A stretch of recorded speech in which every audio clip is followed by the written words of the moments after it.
just gave us all a brand new iPhone 13. We've been customers for years. I thought new phones were for new customers. We got iPhone 13s too, switched to Verizon 2 minutes ago. Ours were busted, and we still got a shiny new one. Check it out. So wait, everybody gets the same great deal. I think that's the point. iPhone 13 on us for every customer. Current, new, everyone. On any unlimited plan, starting at just $35. All on the network more people rely on. Hey folks, today is Wednesday, June 29th, 2022. Roland Mark Unfiltered, broadcasting live from New Orleans, coming up on the Black Star Network. Judge Ketanji Brown Jackson is going to be sworn in tomorrow as the next Supreme Court Justice because Stephen Breyer is going to be retiring at the end of this session. We'll talk about that on the show. Also, R-Kelly, 30 years in prison, 30 years in prison. In federal court, he still faces a state trial. He may very well spend the rest of his life behind bars. Also, on today's show, major political battles are shaping up. More primary results are in from various states. We'll talk about that as well. And we'll cover other news of the day. Folks, it's time to bring the funk. I'm Roland Martin Unfiltered on the Black Star Network. Let's go. He's got it. Whatever the biz, he's on it. Whatever it is, he's got the scoop, the fact, the find. And when it breaks, he's right on time and it's rolling. Best believe he's knowing. Putting it down from sports to news to politics. With entertainment just for kicks, he's rolling.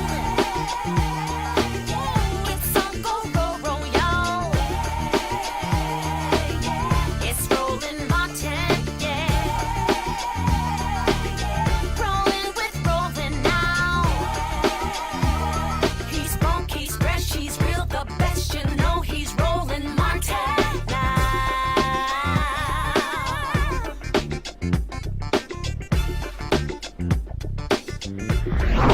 Martin! All right, folks, welcome to today's show. As I said, we are here in New Orleans working with folks at Coca-Cola. They're presenting sponsor of Essence Festival. We'll be broadcasting all this week, doing various coverage from the events taking place in New Orleans, but we still, of course, doing our normal show as well, news of the day that we're covering. We want to first talk about politics. All across the country, primaries took place. Illinois, New York State, we also saw in Colorado, and we see what is shaping up and what is happening here in terms of various candidates who are running. It's very interesting in Colorado, the rejection of Donald Trump MAGA candidates for more moderate winners on the Republican side. In Illinois, more Donald Trump MAGA folks winning in that particular state, running against Democrats. I want to talk about this here, of course, with our panel.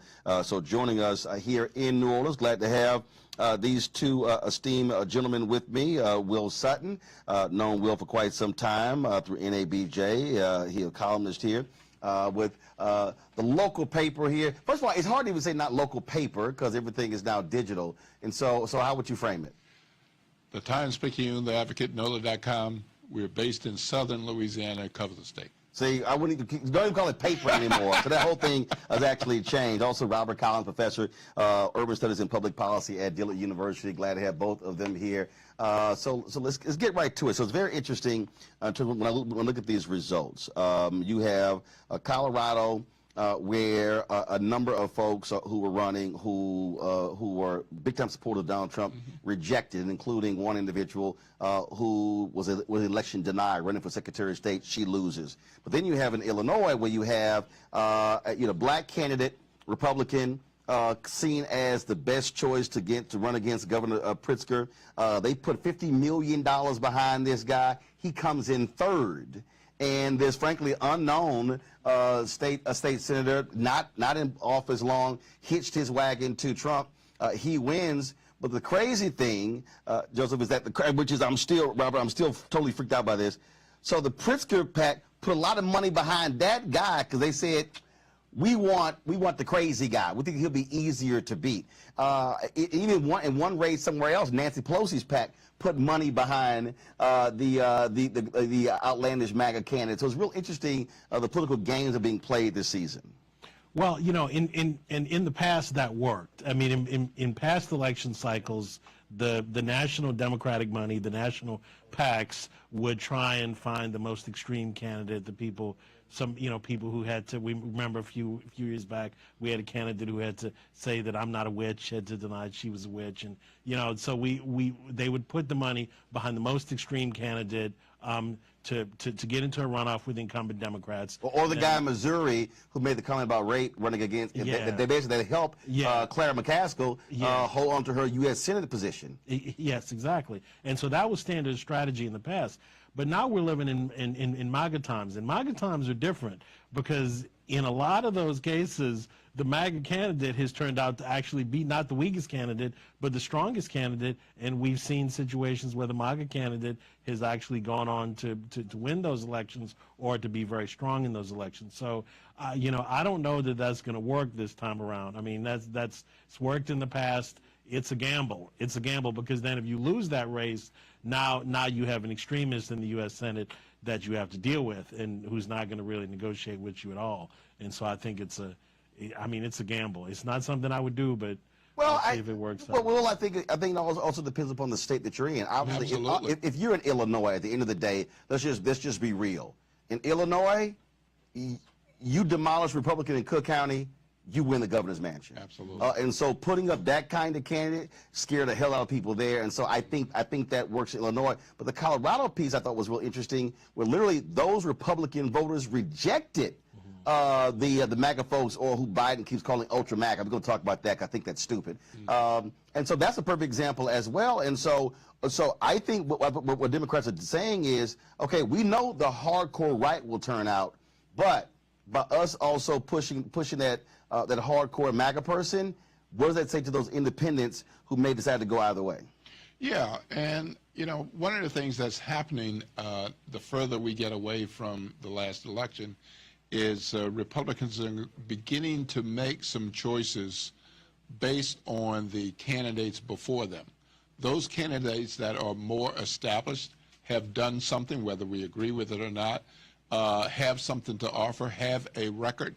In some cases, those Republicans are saying, no, we know this guy, we like Trump, but we know this guy, and we want to go in this direction. Look at Georgia. Right. I mean, any number of Trump people lost in Georgia, and they flat out rejected his endorsement. He endorsed. Absolutely, which also means that it is not as simple as the Trump shine. That there is no Trump shine. Just because the name Trump is attached to a candidate or to a cause, it does not mean there's enough strength behind it. And Democrats should not give up just because Trump seems to have a lot of power. But again, I think it depends upon the state. I mean, you look at what happened in Alabama when he endorses Congressman Mo Brooks, then he pulls his endorsement. Then he endorses the person running against him. She ends up beating Mo Brooks, and now Mo Brooks is mad as hell, saying you can't trust Donald Trump's word because I'm living proof. Yeah. It seems to the Trump endorsement seems to work in the deep red southern states, Mississippi, Alabama, places like that. It seems to help. In the more complicated states like Georgia, obviously it didn't help him at all. Colorado, which is really a blue state. I wouldn't call Colorado a swing state anymore. I would call Colorado a blue state. It's not going to happen. It's not really going to help you there. So yeah. So I mean, I agree. It really depends. It just really depends on the state. And Virginia was a complicated state. The Republican won for governor, but he didn't really want the Trump touch because he was concerned. Well, he wanted it, but he didn't want it. But he also, the advantage that he had there was Terry McAuliffe was running for governor again, and frankly, no one asked him to run again. Right. I mean, the fact of the matter is, no one was asking McAuliffe for a second term, and so he never made the case as to why in the hell he should get a second term. Right. Yeah. So he did have some campaign definition issues, and kind of blew things up on the school issue in particular. Oh yeah, he really blew that one. I also think again, as we look at what's happening here, I mean, all of these people were predicting a complete wipeout of Democrats in the fall. Quinnipiac has a new poll out showing Senator Raphael Warnock 54-44 against Herschel Walker. Now Quinnipiac is often some see them to be a little bit more skewed towards Democrats, but the fact that their poll is showing that also, when you factor in the polling data since Roe v. Wade and how the impact that has had, you look at what's happening in Texas with Uvalde, where all of a sudden Abbott had a 15-point lead against Beto O'Rourke. Now all of a sudden that's down to 5. So what does that say? All these people who assumed, oh, well, Joe Biden has a low approval rating, so therefore that means Democrats are going to get wiped out. No, you're actually seeing something different happen. Also, I saw some other polling where the candidates, Democratic candidates in Pennsylvania, North Carolina, and Wisconsin, as of June polling, are beating their Republicans. And Tim Ryan is up 1. Another poll shows he's down 1 in Ohio. So, okay, so so we have to separate the House and the Senate. Now, as far as the House, since the Civil War, we have had 40 midterm elections.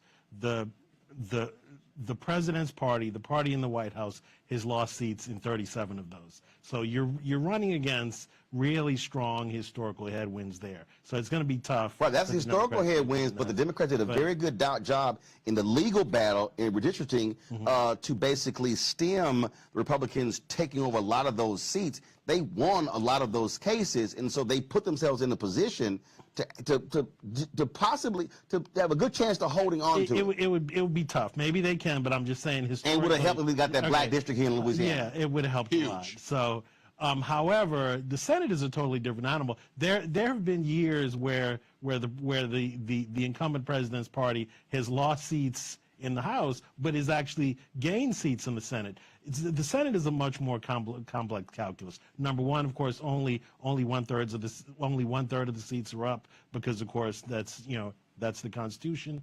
And number two, it all depends on how many seats each party is defending. This time around, the Republicans are either defending more seats or there are more open seats that simply because Republicans are retiring. So it's going to be more difficult for the Republicans this time. So I think it's very possible not only for the Democrats to hold on to the Senate. If I were a betting man, I would say it's good odds that they could pick up a couple seats. Now, will they pick up enough to break the filibuster? I don't know, but they could.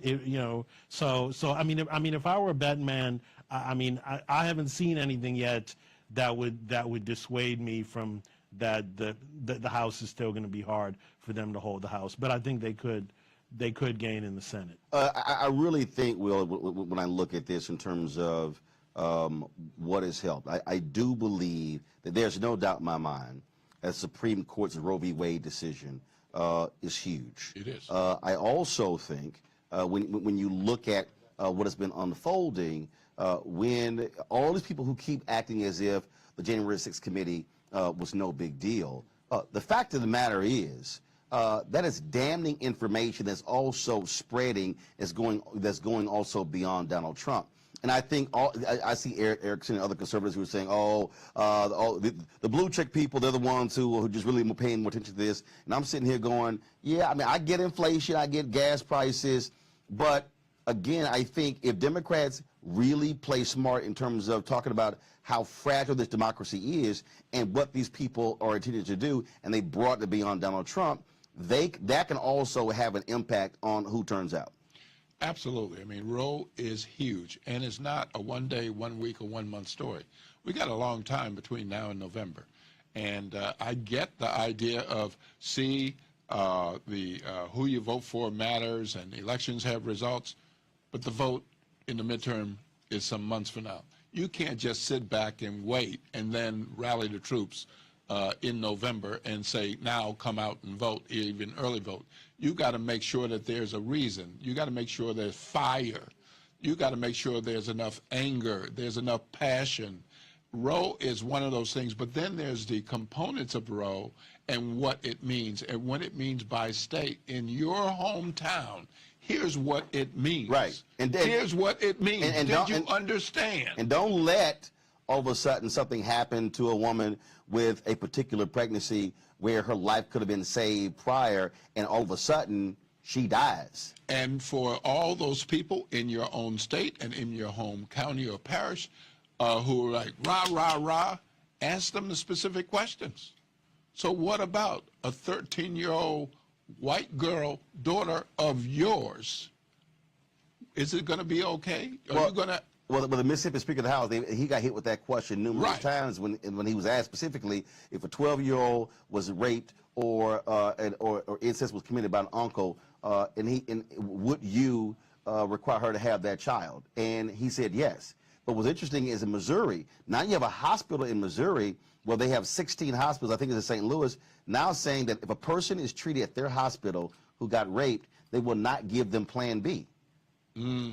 See, I think for the longest, I think there were people who said, you know what, I'm anti-abortion as long as there are exceptions. The problem is a lot of these laws now being passed, there are no exceptions to rape and incest. And I still believe that is going to have an impact when somebody says, wait a minute, y'all are supporting if a child is raped or someone sexually assaults them, you're going to force that child to have the baby or someone else? Again, I know, they're hardcore, which is why a lot of Republicans are not trying to talk about the Supreme Court decision.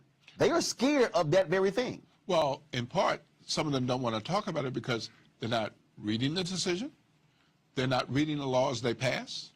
And some of those laws have conflicts within the laws that actually got passed. Yeah, absolutely. Absolutely. And so, and now what we're seeing, so in Wisconsin, they actually have had a ban of abortion since the 1800s. Now the governor said he's going to give clemency. Then you have Michigan, because a lot of people look. I didn't realize that Michigan had an anti-abortion law, but because of the Roe v. Wade, that law was irrelevant. And so, yeah, I think as this begins to unfold and we begin to see individuals who are particularly impacted by this decision. In fact, I think it was, where was it? Was it Mississippi? There was a woman who has cancer, and the doctors, and she was pregnant, and the doctors told her, you're going to have to terminate the pregnancy before we can begin cancer treatments. She has to go to Indiana. She literally has to go to another state. I think when more of those stories happen between now and November, I think that has an impact on voting. Yeah, and I don't think it's probably going to be a while before we know exactly what that impact's going to be, because I know some pollsters who put polls in the field, but the really hard feelings aren't going to start coming out, like you said, until there's an emergency situation. First of all, this is okay. Look at the date. This is June 29th. Right. Okay, July, August, September. If somebody got pregnant, since Roe v. Wade, that decision comes up in the next 3 months in the first trimester. Yep. And those laws are 15 weeks. Some of the laws are 6 weeks. Some of them are trying to start with immediate inception. So I just think that, again, I think what's going to happen is you're going to see when September rolls around, I think that's when you're going to see that impact in that polling data where Republicans could have had, in many cases, 5, 6, 8 point leads, and all of a sudden that thing is going to be tightened, or the Democratic candidate is actually in the lead here. Let's talk about this here. Actually, we'll do this here. I'm going to go to a break. We come back. I got to ask y'all about President Joe Biden and his using of Ultra MAGA. I think it's stupid as all get out. But I definitely want to get y'all thoughts on that. Folks, this is Roland Martin Unfiltered. We're broadcasting live here in New Orleans. We'll be right back on the Black Star Network.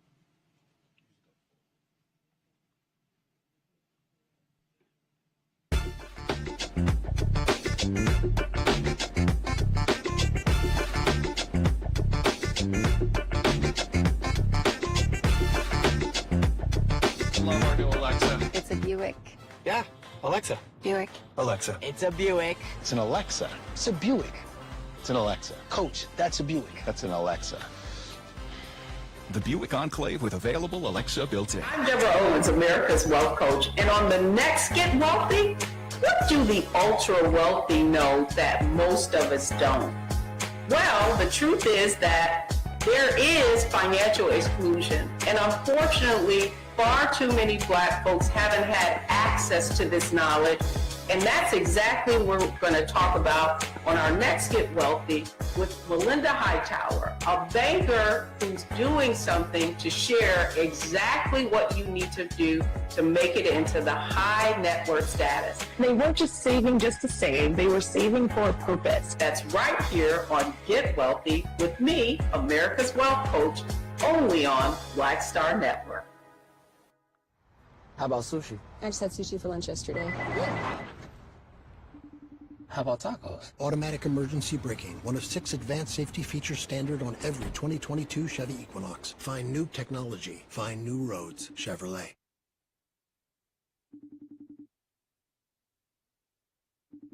Network is here.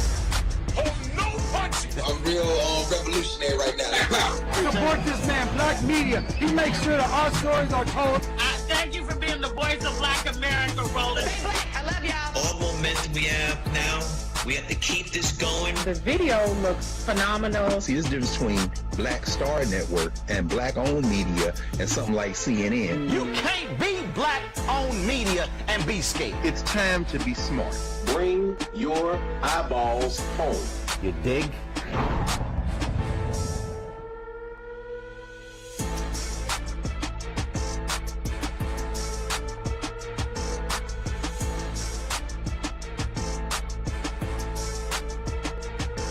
Owens, America's Wealth Coach, and on the next Get Wealthy, what do the ultra wealthy know that most of us don't?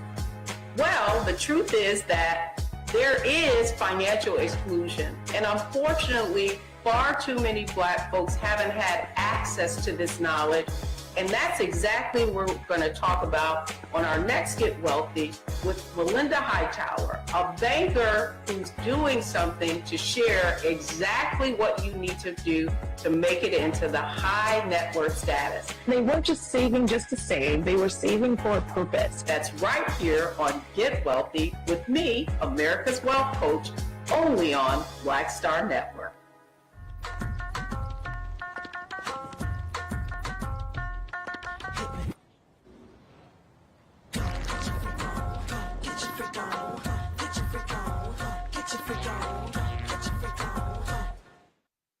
What's up, y'all? I'm Will Packer. I'm Chrisette Michelle. Hi, I'm Chaley Rose, and you're watching Roland Martin Unfiltered.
All right, folks, welcome back to Roland Martin Unfiltered here in New Orleans. We're joined by Robert Collins, Will Sutton. All right, y'all, President Joe Biden sent this tweet out. He says, folks, let's get one thing straight. The ultra MAGA agenda has always been about taking away women's rights in every single state. I hate that phrase, ultra MAGA. What the hell is ultra MAGA?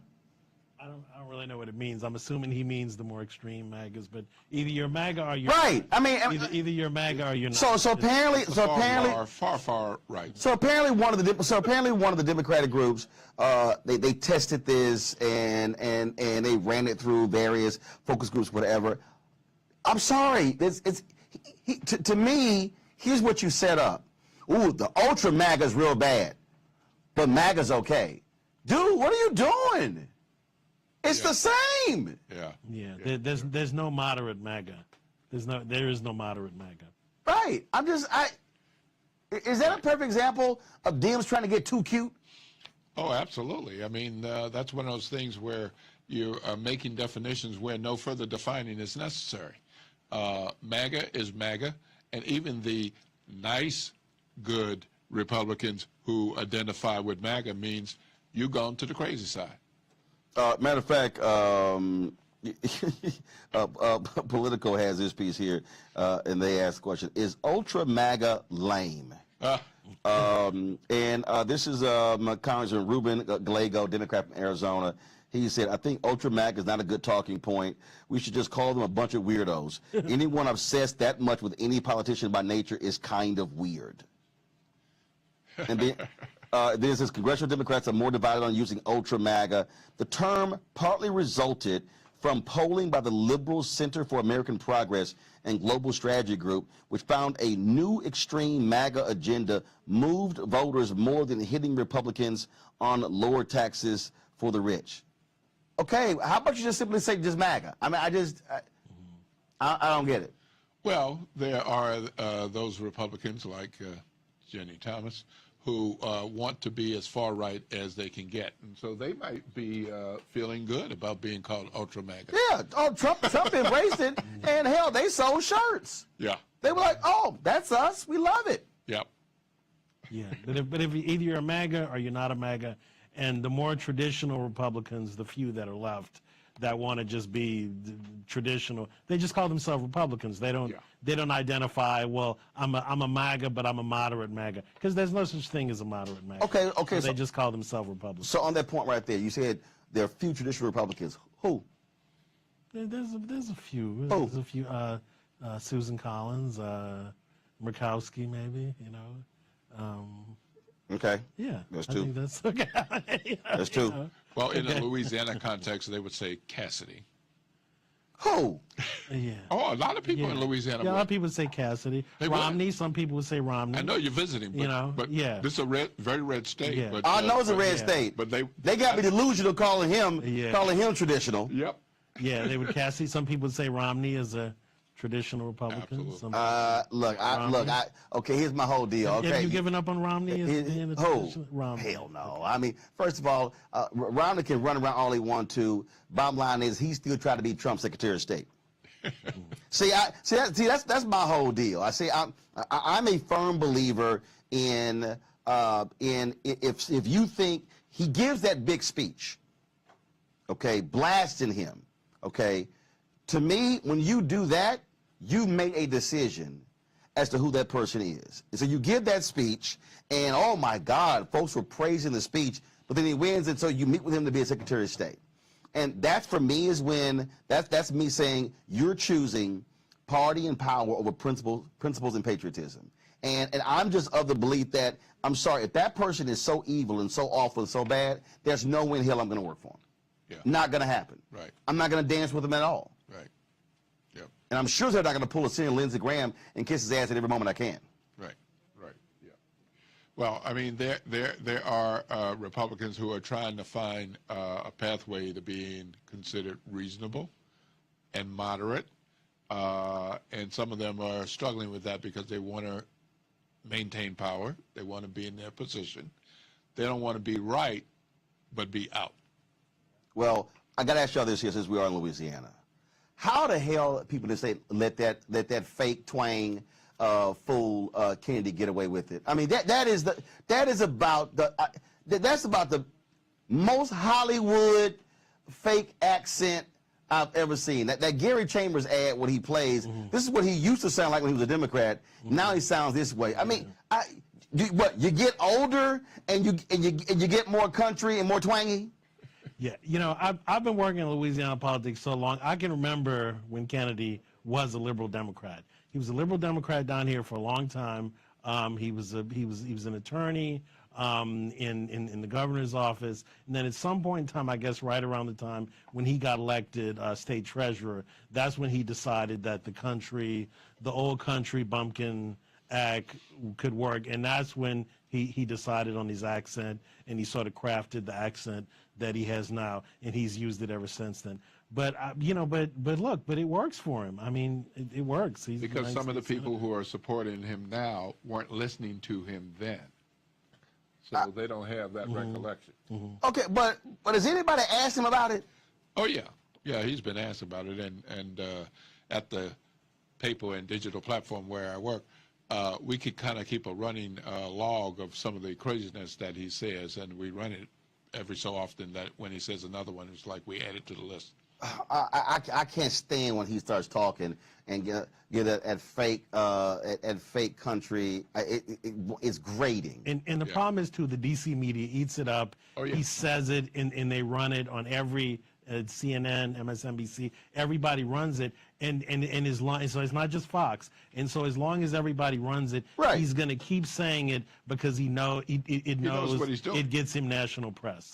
So the DC media allows themselves to be Because manipulated. in his questions on the committee, he really sounds like a damn fool. So who would go to Oxford or something like that? Yeah, he's a Rhodes Scholar. Yeah. At least on paper. Yeah, on paper he's a Rhodes Scholar. Okay, so I got to ask y'all this here. We saw what happened in Georgia, the new Georgia voter project, where they really focused on registering hard-to-reach people. There used to be a point in Georgia where you had upwards of 800,000 people who were unregistered. The number of people who were not registered, they were able to tie it to driver's licenses, really brought that number down. That's really what has changed in Georgia. Is anybody trying that effort here in Louisiana? So just give us a sense of demographically the number of unregistered African Americans and Latinos, or let's say unregistered non-whites in Louisiana. You know, Gary Chambers said the other day he thinks it's in the hundreds of thousands. What would you think, Will? Absolutely. He said it was 300,000 African Americans that were unregistered in Louisiana. And I think that's a conservative count because there are so many people who are kind of off the grid, so they're not in places to be counted. And those are people who would otherwise be eligible to vote. I think the answer to your question is that there are pockets of groups that are organizing. And last year I suggested that we take a note from what's happening in Georgia, regardless of the end result on the election days, and ramp up the organization and to have it more broad and more deep, because Louisiana is black enough at 33% that we can really have an impact if we get more people registered and educated and informed. We're not going to make all of Louisiana blue, but we can change enough parts of Louisiana to have an impact on real legislation. Well, I think that, look, when you look at red parts of the state, I mean, I sort of look at it like Pennsylvania, look at it like Michigan. The reality is people hear Pennsylvania and Michigan, they say blue. No, they're blue statewide because of the impact of the large urban areas there. But again, to me, and I've really been, I was talking about this yesterday, and I've been saying this for months and actually for years, that you have to sort of have a mentality that took place in the 60s with CORE and SNCC and others, where you're going to have to go into these places and do that long, hard, going through the muck, knocking on those doors and reaching people. Black Voters Matter does that, but really an intense effort that is well funded in the state to actually make that happen. And so, do you have, since we saw what happened in Georgia, have folks been having those conversations in this state? Have they been talking about doing that and really getting their hands on the data, not just, frankly, those African Americans, but also increasing Latinos, but also poor whites? I think there's been a focus on a redistricting issue more recently with the groups that would be the more natural places where they're going. I hope that that'll be coming next. But when you look across the state of Louisiana, beyond New Orleans, there are places like Jefferson Parish, right outside New Orleans, that used to be such a lily white place. Like when I was growing up, it was like, well, don't go over there, but if you go over there, leave before it gets dark. But now there are parts of Jefferson Parish that are 25-30% black. So there are increasingly more black people in some of these parishes in southern Louisiana.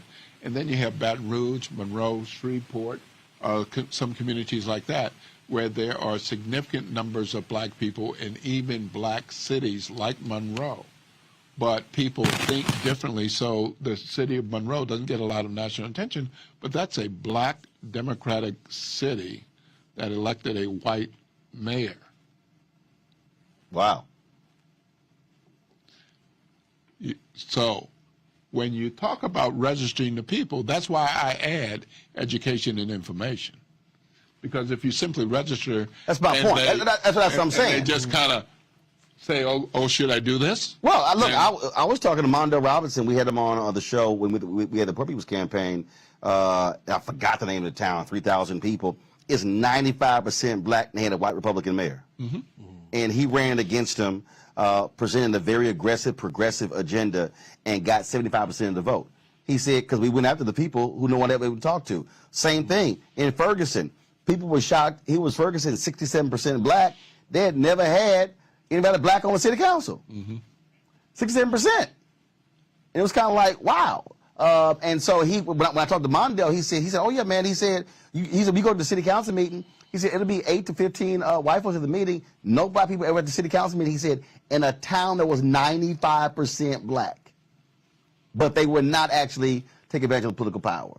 I just think that I think the big issue that I keep looking at is that I believe that people are waiting on parties to actually fund that and drive that, when in reality that ain't gonna happen. Because I think what happens is I think the Democratic Party writes off Louisiana, like they wrote off Texas for a long time, like they wrote off Georgia for a long time.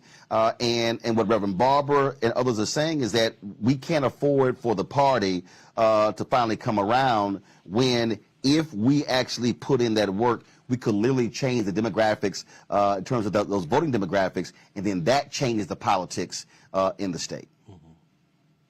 Absolutely. And some of it's going to be subject matter. So, you know, one of the things that in the context of Roe is that we may have a lot of pro-choice people in among black folks in the greater New Orleans area, but up in northern Louisiana, not so much. It's more split in that part of the state. Well, let me ask you a question as a fellow Southern guy. Okay, so when I was working in the U.S. Senate for Bennett Johnston, I talked to Roland about this last night. We could get about all we needed to get was 40% of the white vote, because we were going to get all the black vote. We were going to get 95% plus the black vote. If we got 40% of the white vote, we were golden. We were done. We were gonna win every statewide That day's gone. Between 55 to 60%. Now you have a very conservative white Democrat in John Bell Edwards that struggled in his last election to get above 30% of the white vote. He's getting 31, 32%. Is there any way to get those working class white Democrats back, or are they just gone? No, it's like we talked about. It comes down to numbers. Everything comes down to numbers. Ron Kirk was the mayor of Dallas. He's always telling me, he said, "Roll out and count votes." And it was very simple. John Bell Edwards wins by 30,000 votes. Okay, so to me, if I'm breaking down how he won, I'm looking at where the votes come from and what were the numbers. And the reality is this here: if white voters are here, we have to over-index. Yes. And so when all of a sudden, so if you have a race and it's 25-30% turnout, okay, the problem that I have, the thing is when I look at black turnout at 42, 45, 48, no, the effort has to be to take black turnout from 42, 45, 48 to 60, 62, 65. I go back to the Andrew Gillum race. Andrew Gillum loses about 30,000 votes in Florida.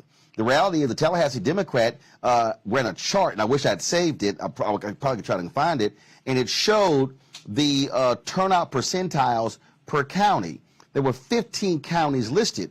You had to get to the 11th highest county before you got to a blue county. So those top 10 counties in Florida, that turnout was anywhere from 60 to 75. Well, the highest Democrat turnout was 57. If Andrew Gillum gets Broward County from 57 to 65, he wins. Right. If Miami-Dade was at 54. And so this is where what I'm arguing to black folks is we see how white folks are voting. If we take our numbers from 42, 45, 48 to 60, 65, 70, we literally run elections. That's so even with that 30, that still gets you the win. That's why if there are 300,000 unregistered African Americans in Louisiana, my whole deal is somebody should be saying, let's go out and register a third of those people. We get 60, 70. If we register a third of those, and hell, we get 60, 70,000 of those to the polls, all of a sudden, that's game changing in Louisiana. Right. So that's why I'm curious, is anybody thinking about, y'all, the numbers are right here. We just got to go out and try to get them. Well, I'm a journalist, but I think about these things. So we got Essence Fest. A lot of people come in from all kinds of other places, but we got a lot of black folks from right here who go to Essence Fest every day. Right. What a perfect location to say, are you registered? Oh, I agree. Vote, you know? And I wonder, I'm just asking, I'm just putting out there before it starts, are we going to see any of that this week? Because it's a perfect place for a whole lot of people who are not just passing through. They're there for the day. So now let me ask this. Who are the groups in Louisiana that's their job? Are they doing it? Have y'all heard from them? NAACP, Power Coalition, Urban League, there are others that can do that. No. I ain't say can.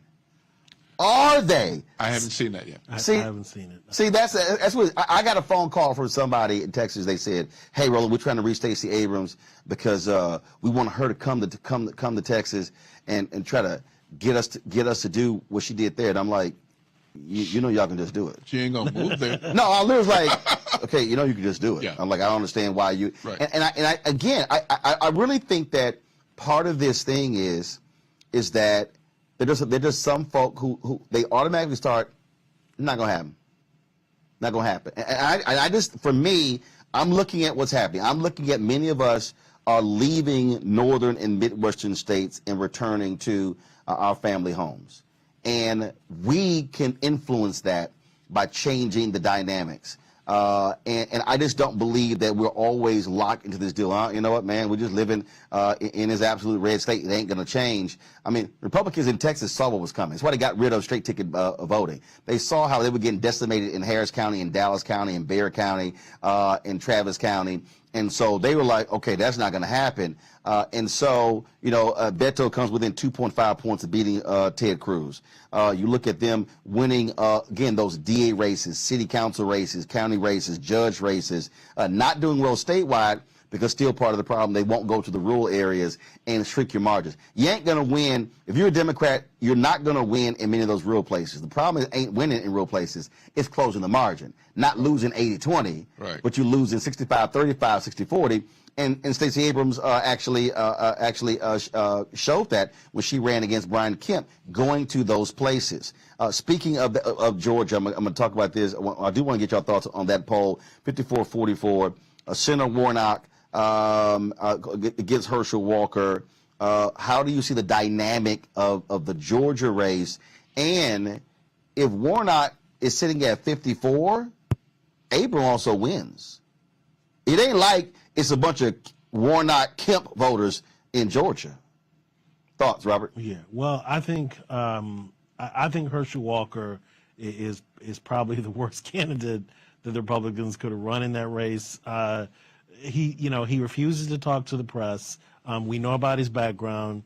It seems like every other day I hear about another child coming out that he hasn't claimed. And so I think he's going to have. Herschel's going to have serious problems.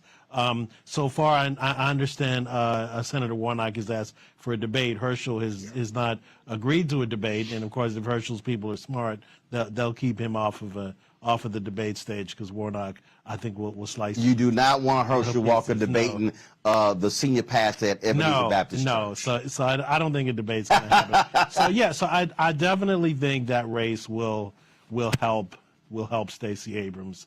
Well, I mean, Warnock's going to win. I don't see him having any problem at all. Now, will there be enough turnout?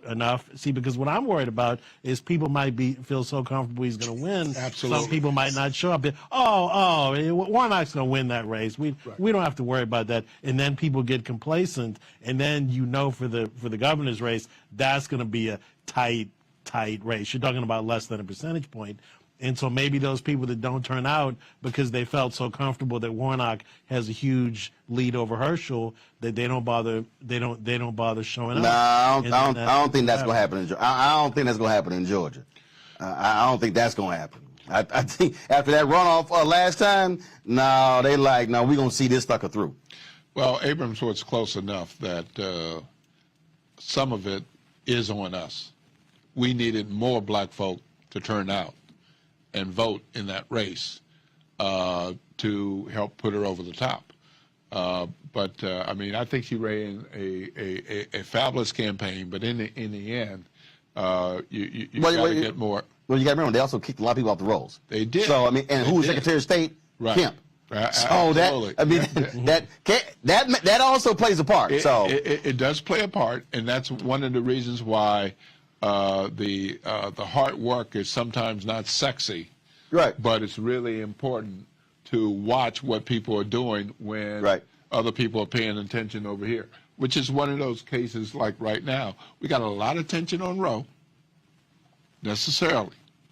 But if people are not paying attention to some redistricting and what's happening with some of the laws, like in our own state, that affect voters and voting patterns, you're going to begin to lose out. Yep. Because parish by parish, you're not going to have an opportunity to have the impact that you would normally have. Again, you got to be able to go talk to people and get them on the ground. All right, speaking of the folks who did this work that wasn't sexy but had an impact, we come back, we're going to talk about the R-Kelly sentencing in New York, 30 years in federal prison. We'll talk with one of the leaders of the Mute R-Kelly movement. They played an instrumental role in this day actually happening. You're watching Roland Martin Unfiltered on the Black Star Network, live from New Orleans. Don't forget to support us in what we do. Download the Black Star Network app, available on all platforms: Apple phone, Android phone, Apple TV, Android TV, Roku, Amazon Fire TV, Xbox, and Samsung TV as well.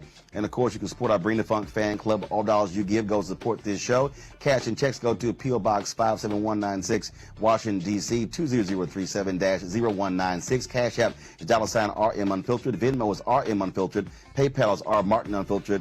Zelle is Roland at RolandSMartin.com. Roland at RolandMartinUnfiltered.com. We'll be right back.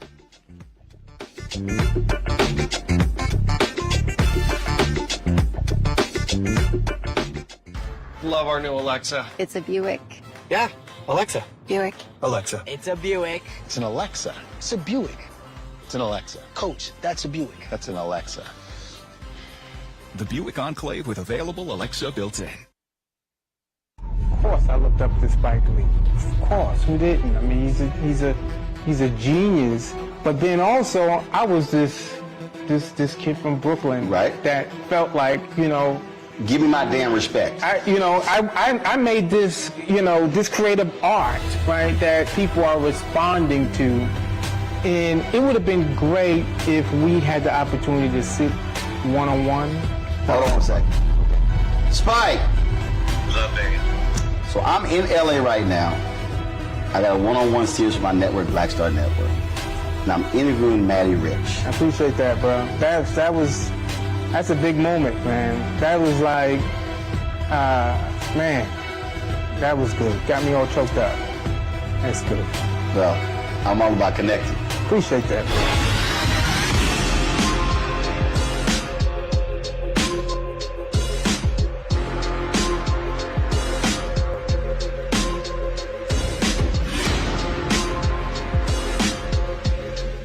How about sushi? I just had sushi for lunch yesterday. How about tacos? Automatic emergency braking, one of 6 advanced safety features standard on every 2022 Chevy Equinox. Find new technology. Find new roads. Chevrolet. Verizon just gave us all a brand new iPhone 13. We've been customers for years. I thought new phones were for new customers. We got iPhone 13s too, switched to Verizon 2 minutes ago. Ours were busted, and we still got a shiny new one. Check it out. So wait, everybody gets the same great deal. I think that's the point. iPhone 13 on us for every customer. Current, new, everyone. On any unlimited plan, starting at just $35. All on the network more people rely on. We're all impacted by the culture, whether we know it or not. From politics to music and entertainment, it's a huge part of our lives, and we're going to talk about it every day right here on The Culture with me, Faraji Muhammad, only on the Black Star Network.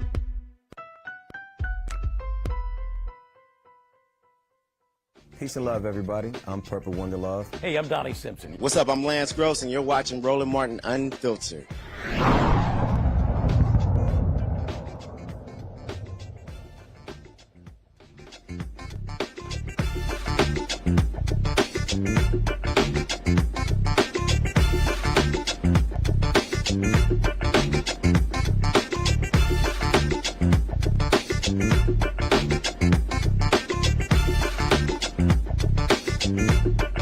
Martin!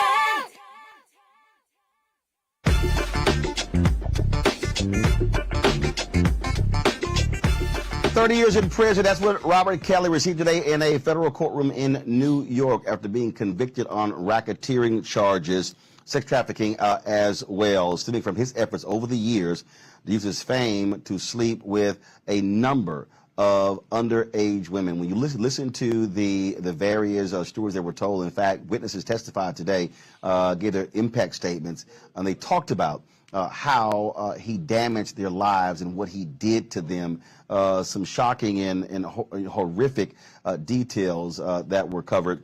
Now that he's been sentenced, again, he's going to be taken to Chicago, where he faces another federal trial for child pornography and obstruction charges. Now, prosecutors actually were seeking 25 years. His defense team was seeking about 10 years, citing a number of issues, including him being sexually molested as a child, things along those lines, and he should deserve a lenient sentence. The judge went 30 years, and so he's facing that federal trial. He's 55 years old. And so he gives those 30 years. We'll see if he's convicted and sentenced concurrently. But the reality is, R-Kelly is likely going to spend the rest of his life behind bars. Joining us right now is one of the folks who wanted to see this happen, Kenyette Barnes. She is one of the founders of the Mute R-Kelly movement. We had her on the show numerous times before. Glad to have her back.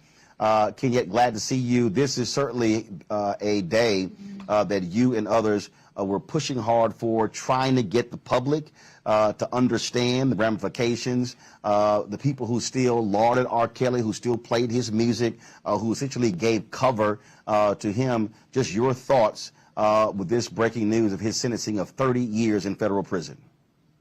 Well, for me, it is surreal. My feelings are mixed. I have to be clear, you know, as an activist who organizes with those who are against the carceral state, you know, having to grapple with the fact that accountability in this case did involve the criminal justice system. So that is something that I do grapple with. However, I square that with the egregiousness of his crime and the sheer horror and trauma that he has inflicted upon countless survivors, most of whom were underage at the time. I also feel a sense of relief, definitely being a face of a wide-scale campaign such as this. It does sort of, you know, consume a great deal of your time, but I also do hope that what this verdict does offer to the survivors is a chance to begin their healing, because this healing is going to be lifelong. And there was something you stated in your opening, Roland, I do want to you know, comment on the fact that Robert Kelly was a survivor. What I'll tell you is, as someone who has done work in sexual assault survivorship and also human trafficking prevention, in the Black community, over 60% of Black women are survivors of sexual violence. And there's statistics that 1 in 7 males are survivors of sexual violence. And these individuals do not go on to lead a conspiracy to use their power and influence to sexually malign countless young people. So I thought that that was a pretty poor excuse. By his defense. Well, keep it. Look, I mean, we all know lawyers. I mean, their job is to is to reduce as much jail time as they possibly can, and so that was put out, and clearly that had no impact on the judge, who went above and beyond what the federal prosecutors were even asking for. They wanted 25 years. He actually got 30 years. This is, but what's interesting is you still have people out there who are huge R. Kelly fans. I was looking at some Twitter, some Twitter account. I think it's called R. Kelly Fans, and they were saying that there were no specific laws that he actually broke. These were just stories, and they were saying these are people who wanted to benefit from their careers and chose to go along with these things. And a lot of these folks are African American. And you have folks who just they continue to make excuses and provide cover for R. Kelly. You have people who still believe in the Easter Bunny, Roland. I mean, I find that when those individuals attempt to sanitize his behavior, and we have to be clear, many of these survivors were 13, 14, 15, 16 years old. There's psychological research to say that the human brain isn't even fully developed at that point. So the fact that Kelly, at this point, 30, 40 years old, was attracted to and grooming, because we don't talk about grooming in these conversations, these very young, impressionable young girls. He went to South Chicago. He didn't go to Willamette and Evanston. That was intentional. He actually sought out young people who did not have the social capital to protect them. And that's what makes his behavior so predatory, so predatory. But it's not over. That was the New York case. There's the Chicago case, and if I'm correct, that was a Minneapolis case. And so he's still facing other potential trials. Yeah, that is correct. There is a federal case. And I think isn't there one in Georgia too? So let me answer that one separate as an addendum. So there is a federal trial in Illinois that is scheduled in August, I believe, and then there is a Minneapolis state trial. And it is, I mean, it's the same type of behaviors that happened. And because his behaviors are so egregious and they have an MO to them, they're going to be the same. And we predict that we're going to see the same outcome. So in regards to Fulton County, Georgia, I think that's the case you're referring to. In 2017, the former Fulton County chairman attempted to get charges brought against him. And the then District Attorney Paul Howard decided not to. And it is my hope that another conversation with our sitting District Attorney in Fulton County might yield a different outcome. So Georgia, not yet. Can I put a pin on that? Not yet. Okay. Again, and look, if those trials go forward and he's convicted, it all is based upon how the judge wants to do the sentencing. If they're concurrent, they're all running at the same time. But if they decide that he has to serve those years after, if it's consecutive, he absolutely will never, ever see the light of day. Right. And like I said in the beginning, I do, part of this work was to square the, the kind of moral, ethical, grounds of working with the carceral state, with the egregiousness of his crimes. And, what I do believe will happen is that these will be consecutive sentences if he is convicted in Illinois and the state court. All right, Kenyette Barnes, we certainly appreciate you joining us, the Mute R-Kelly movement. Obviously, last question for you, get the other trials, but what's next? Let's say y'all see this through. Is your work done, or are you focused on other things?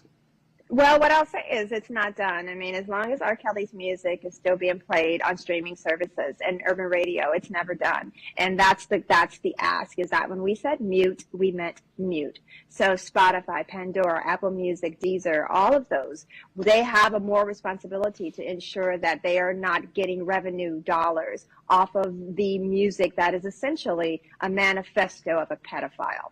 And when we say mute, we meant mute. So we're not done yet.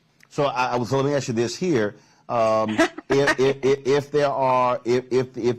these victims sue him and sue his various companies, and then they were able to grab those proceeds, what then happens? Now is that a different conversation because that money is going to I think that's a bit of a different conversation, and maybe someone who is more versed in civil litigation would be better to answer those questions for you. But I think that, you know, and I've heard that theory that, well, if people decide to sue, at least they have money from the revenue of his music, and I feel like that's more of a straw man's theory. I think that there are ways in which, and first of all, he's not the only person that was complicit in this. So to answer your question, are we done? No. There are people who were instrumental in making sure that he continued to harm black girls in South Chicago, and they don't get off the hook either. Gotcha. All right, Kenyette Barnes, we certainly appreciate it. Thanks a lot. Thank you so much for having me. All right, appreciate it. Robert and Will, I want to ask y'all about another story that it just came across literally in the last couple of hours. A team searching, this is from a tweet from Sienna Reeves out of Mississippi. A team searching the basement of a Mississippi courthouse for evidence about the lynching of black teenager Emmett Till found the unserved warrant charging Carolyn Bryant in his 1955 kidnapping. Yes. Now Carolyn Bryant is still alive. Yeah. Has never been arrested for her lies about Emmett Till. She absolutely perjured herself. It said a warrant for the arrest of Carolyn Bryant Donham, identified as Mrs. Roy Bryant on the document, was discovered last week inside a file folder that had been placed in a box. Documents have been placed in there. The warrant was dated August 29th, 1955. And at the time, the sheriff was quoted as saying, did not want to bother with that because she was a woman who was raising 2 children.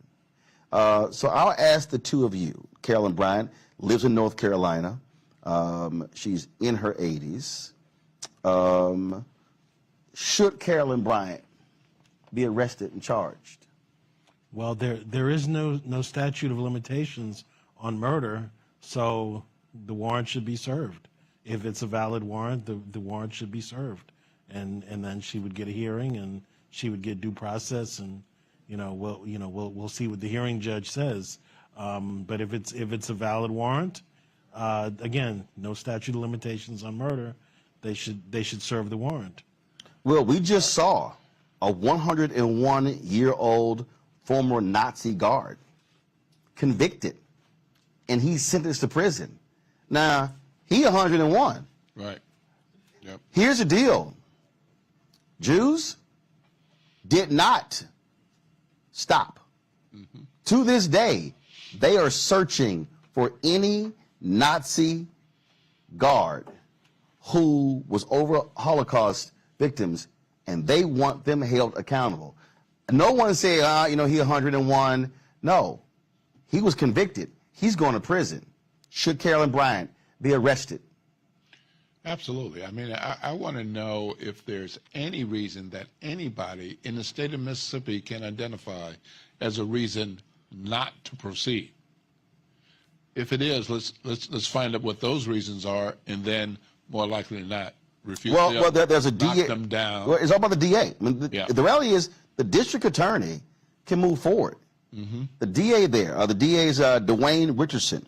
The story here says WJTV, DA Dwayne Richardson, whose office would prosecute the case, declined comment on the warrant, but cited a December report about the Till case from the Justice Department, which said no prosecution was possible.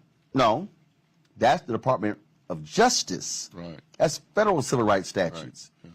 Yeah. I'm sorry, she lied in state court. She perjured herself in state court. DOJ ain't got nothing to do with that. Yep. Yep.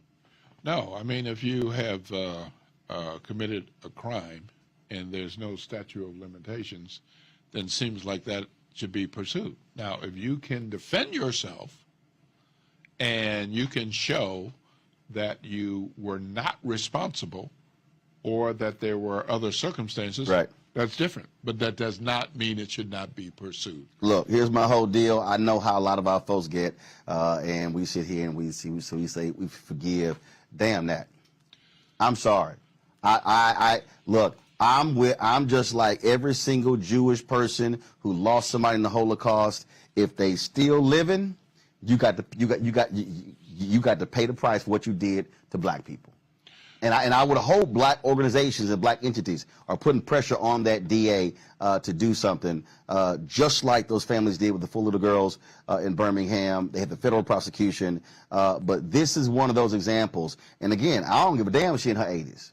Her lies on that stand led to her lies. First of all, her lies led to the lynching of Emmett Till, and then her lies on that stand led to those white men getting off for the murder for that. So yeah, I'm like, sounds long overdue to me. Yep, that's just me. Folks, hold tight 1 second. We come back. We're going to talk with a sister who is the commissioner of an athletic league that made up of HBCUs. They want to go to the next level. We'll talk to her about that. We also will chat with officials from Xavier University. They're launching a medical school. That's right. No longer just going to be just Meharry. And so lots more to talk about here on Roland Martin Unfiltered. We're broadcasting live here in New Orleans on the Black Star Network. We'll be right back.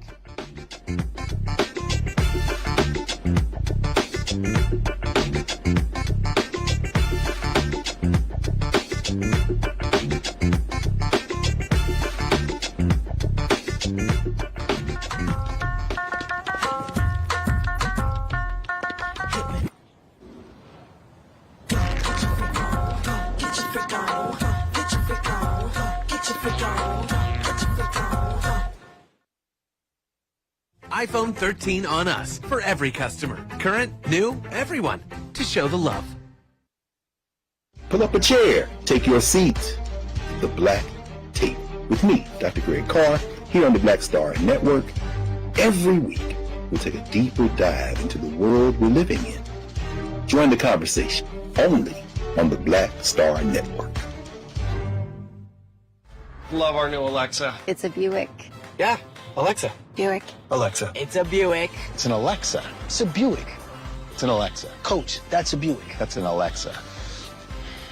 The Buick Enclave with available Alexa built-in. Of course, I looked up to Spike Lee. Of course, who didn't? I mean, he's a genius. But then also, I was this kid from Brooklyn, right? That felt like, you know, give me my damn respect. I made this, this creative art, right, that people are responding to. And it would have been great if we had the opportunity to sit one-on-one. Hold on a second. Spike! Love it. So I'm in LA right now. I got a one-on-one series with my network, Black Star Network. And I'm interviewing Maddie Rich. I appreciate that, bro. That's a big moment, man. That was like, man, that was good. Got me all choked up. That's good. Well, I'm all about connecting. Appreciate that.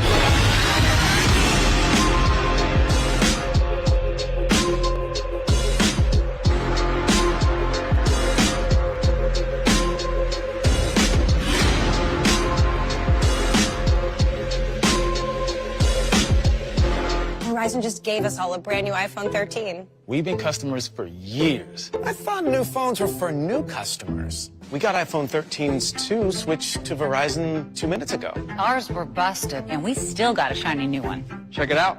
So wait, everybody gets the same great deal. I think that's the point. iPhone 13 on us for every customer. Current, new, everyone. On any unlimited plan, starting at just $35. All on the network more people rely on. Black Star Network is. Hold no punch! I'm real revolutionary right now. Support this man, Black Media. He makes sure that our stories are told. Thank you for being the voice of Black America, Roland. I love y'all. All momentum we have now, we have to keep this going. The video looks phenomenal. See, there's a difference between Black Star Network and Black-owned media and something like CNN. You can't be black-owned media and be scared. It's time to be smart. Bring your eyeballs home. You dig?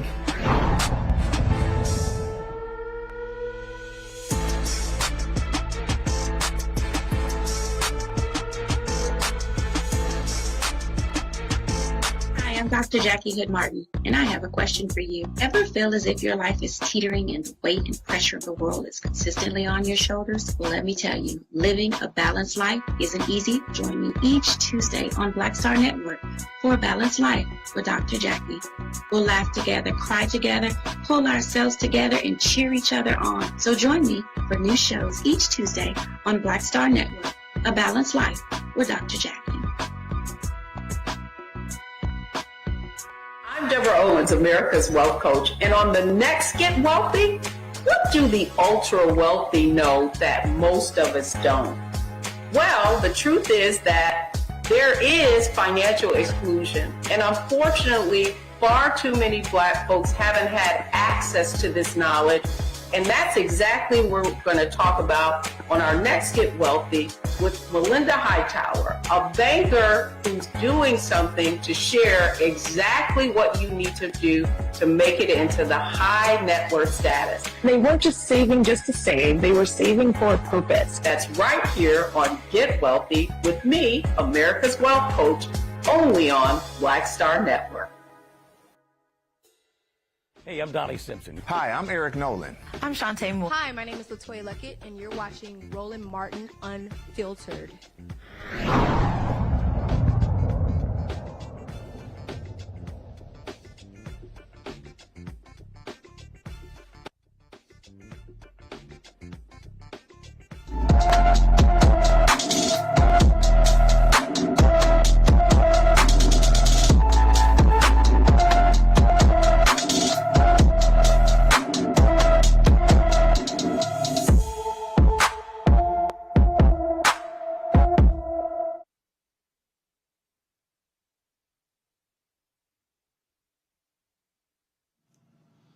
Folks, Mia Guidry has been missing from Ponchatoula, Louisiana since June 19th. The 15-year-old is 5 feet 2 inches tall, weighs 140 pounds, with brown hair and brown eyes.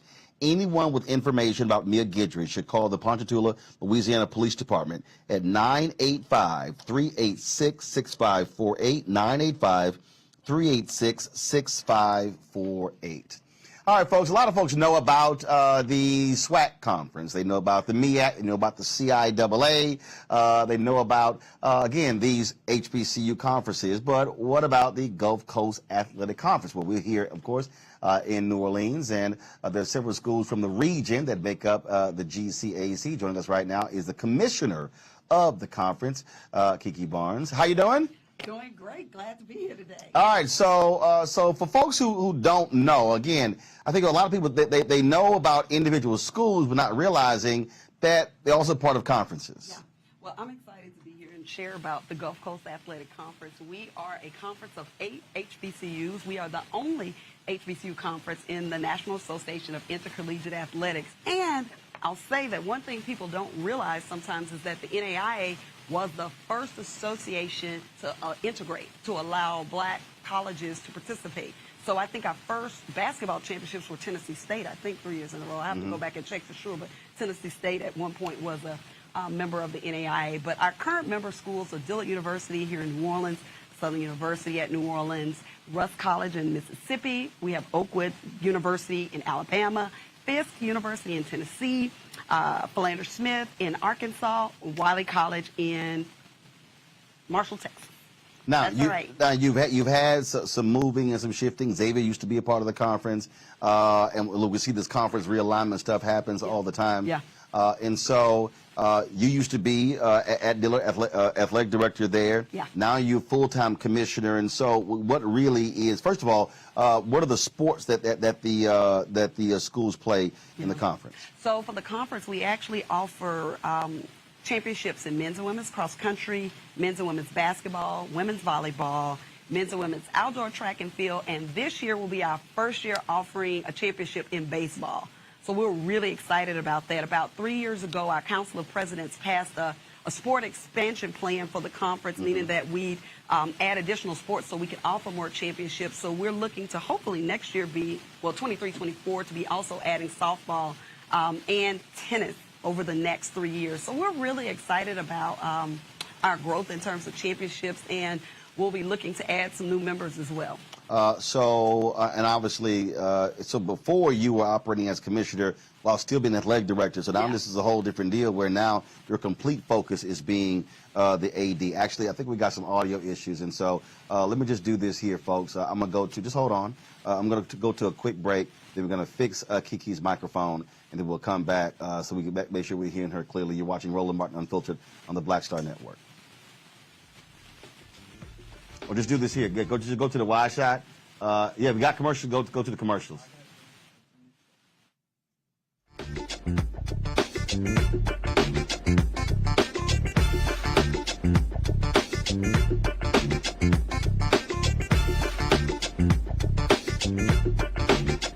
mean, he's a genius. But then also, I was this kid from Brooklyn, right? That felt like, you know, give me my damn respect. I made this, this creative art, right, that people are responding to. And it would have been great if we had the opportunity to sit one-on-one. Hold on a second. Spike! What's up, baby? So I'm in LA right now. I got a one-on-one series with my network, Black Star Network. And I'm interviewing Maddie Rich. I appreciate that, bro. That's a big moment, man. That was like, man, that was good. Got me all choked up. That's good. Well, I'm all about connecting. Appreciate that, bro.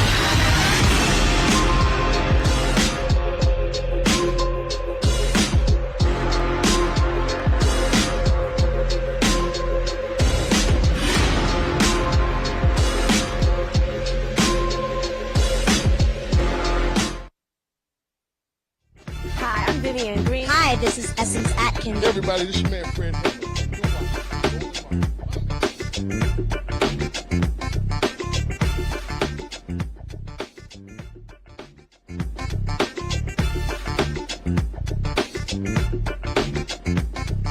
All right, we're back. So we got the audio issues sorted for you there. So let's continue. We're chatting with Kiki Barnes. She is the commissioner of the Gulf Coast Athletic Conference, made up of 8 HBCUs. Again, what I was saying is that you had dual duty there, being an AD, but also now being commissioner. Now focus on commissioner. Look. Sports is a costly endeavor, and folks talk. You have a lot of major programs that lose money. They're spending millions and millions of dollars, and so what is the goal of the Gulf Coast schools to ensure that they're being profitable with their programs? So I think there are a couple of things. One is, in terms of our goals, we want to make sure that our student athletes have a good experience. Like, when students go to college, they're looking to participate. It doesn't matter whether they're at NCAA Division I, II, or III. They want a great quality championship experience and an opportunity to compete at a national championship. What we want to do is provide the premier HBCU athletic experience at the NAIA level. And we want them to feel as if it's top notch. And so hiring me full time gives us now the opportunity with someone to be fully focused on all aspects of the championship experience. We've actually put our championships out for bids, so we're looking to be getting bids here in the next few days, and we'll be deciding over the next couple of weeks where our championships are going to be held. We've never done that before. We're looking to expand how we share our story online. We're looking forward to doing those kinds of things. So how we're communicating who we are via social media, trying to figure out streaming, those kinds of things. Those are things that will help us to, one, help generate revenue, as well as create this experience that we want for our student athletes. So it's going to be a lot of fun. I'm really looking forward to it. We've got some surprises. We have our conference meeting next week. We'll be at Fisk University in Nashville. And so I've got some surprises to share with our team about things that we're going to be doing and some changes that we're making moving forward now that I'll be full-time. Obviously, there's been this renewed attention, if you will, or focus on HBCU programs. Yeah. A lot of that with Deion Sanders going to Jackson State, having obviously that megaphone, his social media, his media influence. We look at Grambling hiring Hugh Jackson, former NFL head coach. You've got Eddie George, former Heisman Trophy winner, hired at Tennessee State. You've got Reggie Theus, longtime NBA star, athletic director, head basketball coach at Bethune-Cookman. You see, and again, so you see the level of attention. But the other thing though is, how do you though get the students of your institutions, the graduates of your institutions, and those students excited about those athletic programs, as opposed to gravitating still to the larger programs that gets a lot of the attention? Well, I think at the smallest level, we have to think about how we build community, how we utilize social media to build that community. So one of the things that we will be focused on, and that's actually one of my #1 goals for this year, like we have to build community around the Gulf Coast Athletic Conference, who we are and what we represent. And so I believe that a collaborative effort amongst the conference and the schools to utilize social media in telling our story is going to be critical in being able to kind of, break the monotony. I follow social media, and you'll see people saying, all we hear is about Jackson State. All they talking about is Florida A&M. Well, they can count on Gulf Coast Athletic Conversation being in that conversation. We're going to insert ourselves and we're going to work hard collaboratively to do that. And I'm looking forward to that. You also, you have these historic universities. You have, again, fervent bases there. I think it's important, as far as how I look at this, to really get those students and graduates to understand that they are the greatest marketers, if you will. So you can't just, so if you are a graduate and you're wearing your gear, you're posting it, you're sharing those things, you're actually showing up, but not just actually showing up, you're buying tickets. And I'm gonna say this, and again, folk can sit here and get mad all they want to. I don't care. Y'all can sit here and say, you didn't go to a HBCU. I don't care. I have talked to enough presidents, enough athletic directors, and enough coaches to know you got to get folk to get out of this hookup mentality. Yeah. You've been athletic director. I know. And it's like, y'all, we got to fund this. Everybody can't attend the game for free. No. And I mean, we really have to think about the economics. We really have to focus on economics. So one of my favorite friends who was at the Alabama State, she was the former athletic director, Jennifer Lynn Williams. They used to have this big classic, I can't remember the name of it, in Alabama, but she wore a shirt and it says straight out of comp tickets. So basically, we need your support. We need financial support. When people are having a conversation about facilities and why our facilities are this, that is directly connected to support. And when we're having conversations with people about support for our programs, the one thing that they want to know is, well, what are your alumni doing? Where's that support? Which means if you have basketball teams, how many season ticket packages have you sold? We need you to buy season tickets. How many individual tickets have you sold? When you go on the road, how many people are showing up? Things along those lines. I mean, that is a part of this. And again, like I say, it's always interesting because I'll have folk who and look, you have ardent HBCU supporters, and a lot of them have this attitude. Well, if you didn't go to one, you don't understand. No, I understand broke. We understand, bro. Right, and I'm just saying that, look, what people have to understand, HBCU athletic programs are not going to grow if people are unwilling to actually say, we're going to the game, I'm buying a ticket, we're buying concessions, and not just saying, we're going to roll in and we're going to all chill in the parking lot, and then...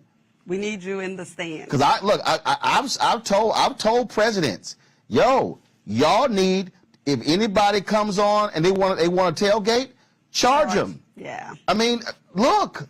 Yeah, I will tell you the other thing that they do when you think about facilities, if they have those boxes where you can, the VIP boxes, those are paid for by sponsors or alumni. Those aren't just like, well, I'm somebody, so I just get the box for free. They actually pay for that, and they may get a group of tickets that they may share with someone, Right. but it's paid for. And just because you was Miss Dillard in 1970 something, or Miss Dillard in the 80s and the 90s, you ain't Miss Dillard right now. No. And I see y'all. She trying to be nice about it. I ain't trying to be nice about it. Okay, I'm not trying to be nice. I'm telling y'all. I remember when I was a promoter with the SWAC tournament, and man, he came to the radio station. He was like, he said he had to finally say, look, y'all, we got to make money off this conference basketball tournament. He said, everybody ain't a VIP. No, but we can provide a VIP package for you at Yes. a cost. Yes. At a cost. We can do that. VIP package for a check. Absolutely. Or Cash App, Venmo, Zelle, PayPal, direct deposit. We accept all forms of Cash. payment. I'm just saying. Except for crypto. We're not at crypto. No, But everything else. I'm with you. They were trying to get me to take crypto, and I said, no, I ain't taking no damn We'll do crypto yet. Roland take cash. Ones, fives, tens, 20s, 50s, hundreds. We need I the take, Benjamin. We need the Benjamin. Don't come at me no Bitcoin. I don't care what y'all say. I don't care. No. I need real cash. Y'all keep playing. All y'all Gen Zs can play crypto all y'all want to. Guess what? Roll actually do with real money. So yeah, but I mean, but that really has to be the deal, because I have talked to too many presidents and too many alumni presidents where the average giving is 3 to 5%.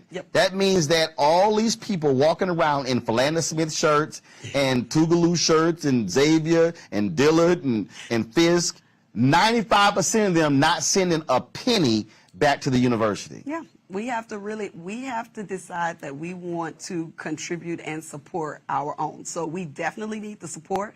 We will be bringing our championships to some cities near you soon. So we need to make sure that if you hear the GCAC is coming your way, we need you to buy a ticket to support the conference championship. And you mentioned this here, and I think that people need to even understand this here when you talk about facilities. Yeah. First and foremost, all of your schools are not state schools.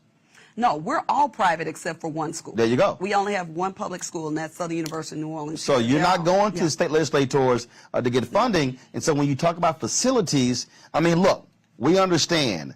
Look, your conference schools are not going to have facilities on par with my Texas A&M, University of Texas. But the reality is that people have to understand. And again, I have personally seen the facilities at a number of HBCUs. And we're talking about, you got to have stadium upgrades. You got to have, because look, you athletic director, I don't care, people might say, well, you can't compete for that 5-star. Hell, that 2-star or 3 stars coming to a school, and they're looking like, I don't want to see mold. I don't want to see weak workout equipment. You still have got to have good facilities for those student athletes. I think, well, and that's one part of it. So I think we have to have good facilities, but it doesn't mean that we have to have like a 20,000 seater. But what we have needs to look good.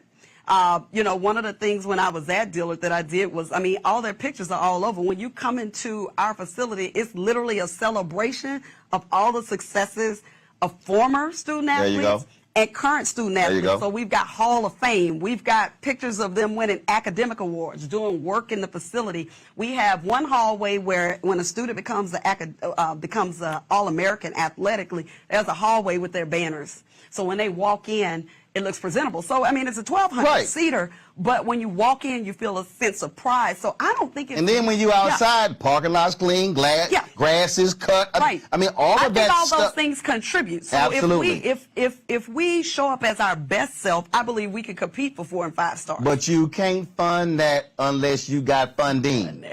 We got to have money. I mean, that's just it. And I'm telling you, I know I'm making some people mad right now.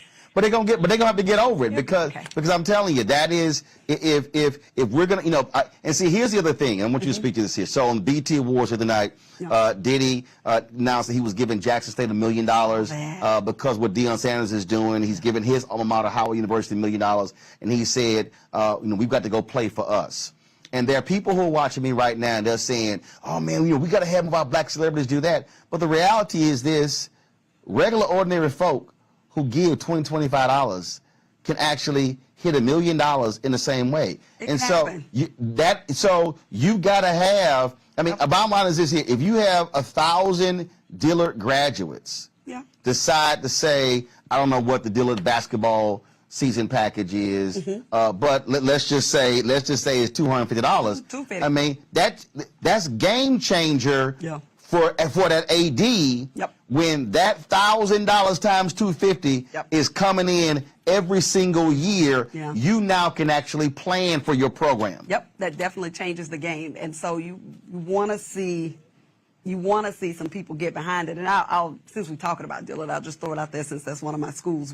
And I just left there. But I had a group of Hall of Fame group that were very instrumental. So that was a group of former athletes who were part of this group that were instrumental in helping to help us raise money. So they wound up helping me establish a scholarship that we raise money up for every year. I think when I left, we were at about almost $200,000 on that scholarship, because we had a group of alumni who were committed to helping us with that work. And so finding, you know, alumni who are committed to doing the work is very helpful. And in terms of leadership on campus, making sure that the leadership on campus is committed to the things that you can control. Again, like making sure you have your best self presented, and then being able to communicate and articulate why this is important and what a vision for where we're trying to go. And that's what I get to do at the conference level. I'm articulating now a vision for the premier HBCU conference. You know, it's going to be a lot of fun. We're going to do some great things together, and I think we're going to shake up the world like Muhammad Ali used to say. All right. Well, sounds great. Well, looking forward to that, and can't wait to see what happens. Thank you. All right. Thanks a bunch. All right, folks, hold tight 1 second. I got to go to a quick break. When we come back, we'll talk about Xavier University, what they are trying to do to expand and grow and do some innovative things here in New Orleans. You're watching Roland Martin Unfiltered right here on the Black Star Network.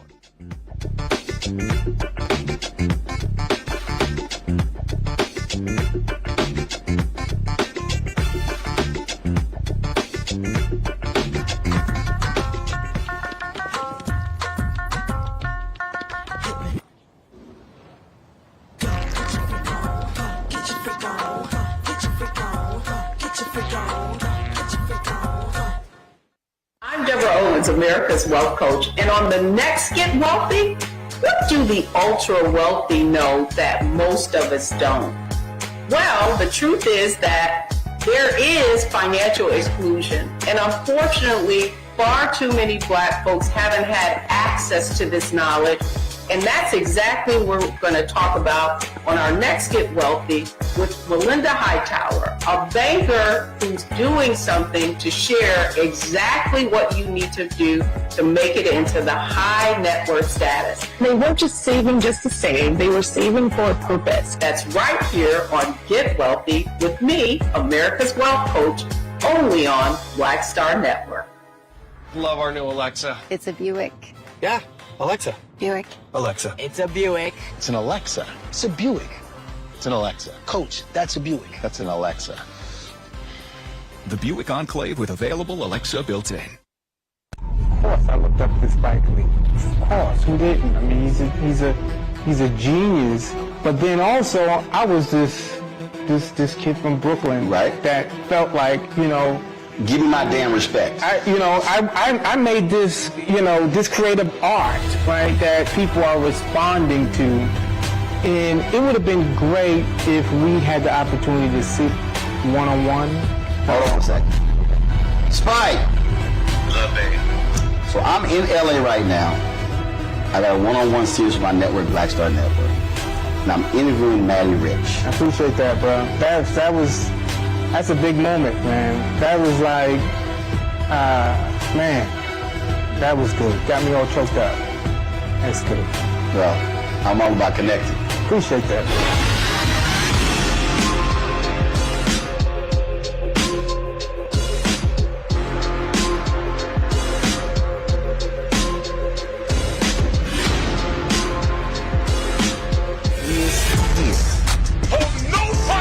real revolutionary right now.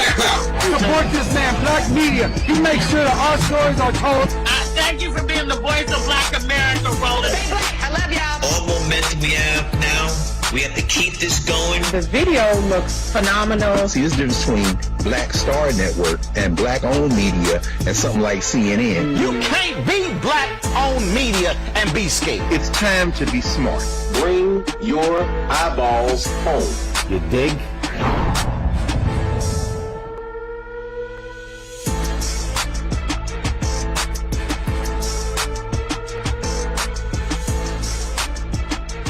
This is Judge Mathis. Hi, I'm Teresa Griffin. Hi, my name is LaToya Luckett, and you're watching Roland Martin Unfiltered.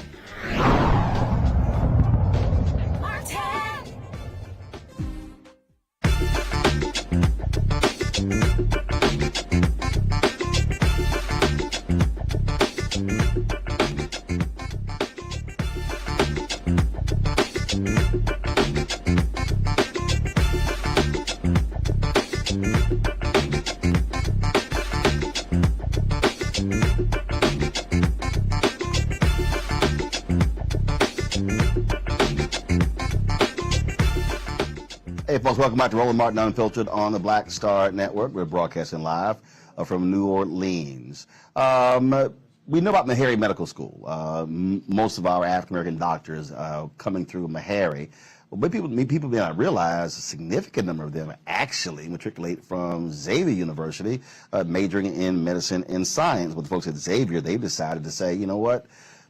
I keep sending folks out somewhere else. Let's create our own medical school. Vice President Patrice Bell is with us. She's with Xavier University. Announcement came down a few weeks ago about that. So tell us about that. I mean, that's not something that happens overnight. It's not like all of a sudden we're opening medical school next year.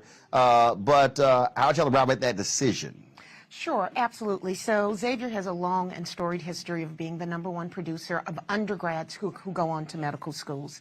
We have partnerships with all of our HBCU medical schools. We have partnerships with predominantly white institutions. They vie for our students. They waive the MCAT for our students. So they know our students can go and succeed. As we looked at the success we were having, not only in that undergrad pre-medical program, but also in building numerous graduate programs, our storied pharmacy program that's been around for little less than the university, but since 1927, that produces more pharmacists, our addition of biogenetics, our addition of bioinformatics, masters in public health, and the crisis in this nation of not having diverse practitioners whom are caring for people where they are, how they need to be cared for, with the sense of diversity and cultural sensitivity that they need to cure what ails them. So over the past 2 years, President Verrett, who sadly could not be here due to travel, made the decision that we would begin to explore this. And so a few weeks ago, we made that announcement that we would start the actual work of opening our own medical school. So how many black medical schools are there in the country? Currently in the country, there are only 2 that I'm aware of, Meharry and Howard. That is less than there were in the 70s and 80s. Really? Yes. A report called the Flexner Report, look it up, everyone, came out decades ago saying that there were all these standards for a medical school to be accredited and to succeed in this nation. What it resulted in was the closure of numerous black medical schools. As we look at that, and we look at the fact that there was actually a dip in black practitioners over the past few years, although that has begun to rise again recently, we see that it is our role, founded for justice and humanity. We are a faith-based organization. We survived the pandemic very well, never having an infection rate of over 3% on our campus.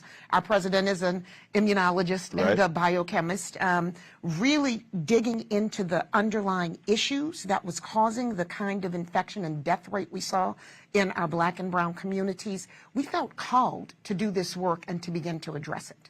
So now walk people through what that process is, because like I say, it's a number of years to go from announcing to opening. So first and foremost, you need resources. I can say today that we are on the precipice of signing the agreement for a planning grant. So we have been awarded money, I can't say from whom yet, to actually do the planning and the feasibility study, and we are starting that process. From there, it becomes a numbers game, a financial numbers game. We need donations. We will need big corporations. We will need alumni. We will need medical practitioners who just want to see this work done, and all those who care to work with us to actually invest in our opening this. We will need facilities. So as we were presenting to our own city council locally here in New Orleans, to the Economic Development Council just last week, they asked us when we thought we would really start the work of building the school. And President Verrett answered, 3 to 5 years is really when we will be breaking ground and putting up a building, because we have to get accreditation. Now, it's important to note that we don't want to just open a medical school. We want to open a medical school that is innovative, that is doing genetic coding, that is creating new lanes of medical and health sciences and doing research as well, so that we have the information we need to train practitioners who are out in the world doing the work that they need in urban and, frankly, rural communities that are so underserved. Now, you obviously there's Tulane Medical School here. So in terms of what would be your competition in New Orleans and Louisiana? What other schools? So we have Tulane, we have LSU, both have medical schools. We don't like to think of it as competition. That's opportunities for partnership. That's competition. They don't do. We love our neighbors, you know, in either direction, and up in Baton Rouge and all across the state. But truthfully, we don't really consider it as competition. Many of them have come to us with opportunities to partner and interest in working with us, along with major medical systems. They're in competition with national partners. We have medical systems and universities with med schools coming to us already asking to partner. We think we own a very unique lane. We think that we are doing very specific work. When we create our graduate programs, we have a formula that our academic affairs department uses that looks at a career. Physician's assistants, for example. We just graduated a physician's assistants class, the first that Xavier has done. It was created because when we did the research in Louisiana, under 3% of physician's assistants are black. In the nation, it's not much better. When we graduated the class, we doubled the number of practitioners in the state, and I think increased by about 40% the number of black physician's assistants in the state. So we want to occupy a very specific lane where we're working to address critical health disparities. Now, you mentioned, of course, resources. Look, I'm a firm believer in you got to be real clear. What are y'all trying to raise? What's the number? We do not have an exact number yet. I will say that we are in the midst of a centennial campaign. Half a billion. Thank you. Don't sit here and do that. No, half a billion. That's it. You got to put it out there. You're get me in trouble. No, you got. No, half a billion and more and more. But it's for big things. It's for the medical school. But another commitment we have. We see so. So half a billion, and you're trying to raise it by when? 2025. 2025, and a little beyond. We will remain in a fundraising phase. We are reaching our 100th in 2025. We would like to extend that even beyond to continue what we're doing, but we have big goals. We just did a strategic plan. We want to stay true to our mission, Black and Catholic. We want to have a vibrant student life, expand STEM, expand our liberal arts. We also have more jurists who sit at the federal level than almost any other school in America. That's important. But we want to be in a position that any student who wants to come to Xavier can come, and not having the dollars does not prevent them becoming as close to financially blind as possible. Too many of our students come, many of them brilliant and prepared, many of them brilliant and underprepared due to the travesty that can be K-12 systems, especially in urban communities, coming to us not ever having seen the chemical table, right? And then becoming a robotic invasive surgeon just a few short years later. We do the work, and having those students where they collide, where academics and money collide, and so somewhere around the sophomore year, they're pushed out by finances. We've done the gap work, but they can't stay and actually go across that stage and graduate because of money. Xavier wants to change that. If you want to come to Xavier, we want to have the money to bring you to Xavier. So it's a big number. You got to put that number out. Yes, sir. Because here's why, and I'm being serious. What happened? It really is something that happens across the board with African Americans, being afraid to say, we got to raise $100 million. So what happens is we sort of kind of no, and I think we have to challenge our community, just like I was just talking with Kiki about. I'm like, look, folks, y'all got to buy tickets. You can't get this thing comp. You can't say we need our schools to be teaching our children, but it has to be funded. And we can't rely on, because the reality is Xavier's not a state school.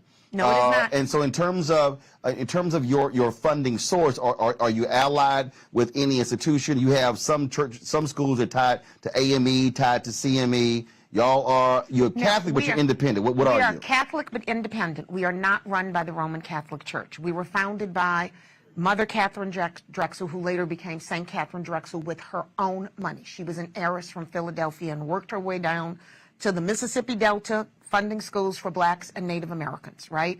So y'all ain't getting no check from the Vatican. We're not getting a check from the Vatican. Sometimes we get a hand slap from the Vatican, but not a check, and they love us. And we actually President Verrett was just there with the Papal Council talking about issues of race in the Catholic Church.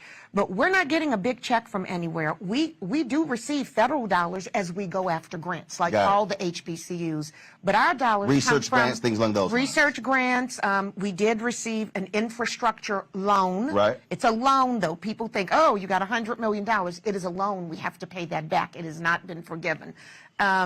So we need private was that a new loan? That's a new loan. The $1.6 billion was forgiven. We weren't in that. We weren't in that class of loan forgiveness. Okay. I do government relations at Xavier too. Okay. So Just all checking. our government people working, my friends, all across on both sides of the aisle, we need that forgiven so we can move forward in a healthy financial state. But it's private donations. It's our alumni. It's grants. It's private grants. It's private donors. You know, I call them the Foxes, friends of Xavier, friends and family of Xavier Rights. Send your checks. And we are really reliant upon that to do this work. Okay. All right, then. So somebody watching or listening and they want to support and give, where do they go? You can come to our website, www.xula.edu, or send us a check at 1 Drexel Drive in New Orleans, Louisiana, 70125. I think it's important that they visit the website and really see everything that we do. It's really amazing to see the stories of our students. They are very unique. They come to us, vast majority of them fully Pell eligible. That means living basically in poverty. And they come to us without the benefit of the best education always, and they always exceed our expectations. And that is what we have done for generations. All right, so you want to raise the $500 million by September 25th? That's right. Excuse me, 2025. No, take September 25th. And the goal is to for the medical school to open? Breaking ground in 3 to 5 years. We think closer to 3. Okay. All right. Good luck. Thank you. I appreciate it, okay, folks. Come visit us. All right, we'll do. Okay. But matter of fact, because yes, y'all one of the HBCUs I have not visited. So here's the deal. I have a rule, and I said, so here's the deal. I only wear gear on my show of HBCUs that I've actually visited. The only time I visited, my brother was enrolled in a summer program at Xavier, and we dropped him off. Math Star, Chem Star, Bio Star, I don't know what it was. It was something. We dropped him off in the summer. That was his senior year, so it probably had to be 85. So that's the only time. So y'all got to invite a brother to Xavier. Well, I ain't been. Wait. I came armed with an invitation from President Verrett. Okay, saying he would actually like to invite you to come to campus, to the campus that housed the Freedom Riders, the home of Norman C. Francis, his predecessor, to have tough conversations about race, education, and health equity in America. So let's work it out. And I bring my stuff with me. Let's work it. Well, let's do it. Okay. Let's do it. All right. Okay. All right. We do have some gear for you here, so you'll just have to keep it. Yeah, I'll take the gear, but I ain't wearing it till I come to campus. I'll make it better for you. The first HBCU to win the national championship cheerleading competition. I know. Is Xavier. We're gonna have the cheerleaders welcome you. That's fine. Okay. We already had them on the show. Well, let's have them. No, we've already had them on the show. You had them on the show? Boo, we way ahead of you. Well, excuse me. We had them on the show. Don't be coming in here giving me all this 504 We attitude. had them on the show. Come on, y'all late. Good. We're late. I'm late. No, I'm sure my staff is not late. I'm late. We don't mess around on my show. Good. We had them on, so I look forward to coming to campus. They're my babies. I love them. They're excellent. All right. So thank you. All right. I look forward to it. Let's make it happen. Okay, we'll make it happen. All right, y'all. Quick break. And we'll be right back. Roland Martin Unfiltered, the Black Star Network.